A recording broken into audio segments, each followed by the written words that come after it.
Ikaw na nanonood ngayon ay meron malaking potensyal sa buhay. Simulan mo lang ang mga bagay na sa tingin mo, yun ang magpapaunlad sa iyo. Huwag kang matakot. Sa simula ng iyong paglalakbay, tandaan, hindi laging madali. May mga pagkakamali at pagsubok, ngunit normal ito.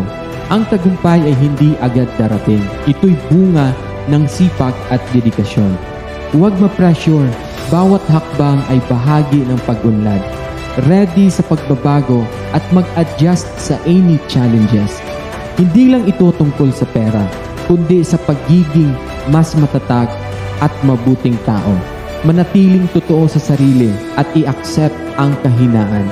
Sa totoong buhay, tagumpay ay dulot ng tapang sipag, karunungan at dedikasyon.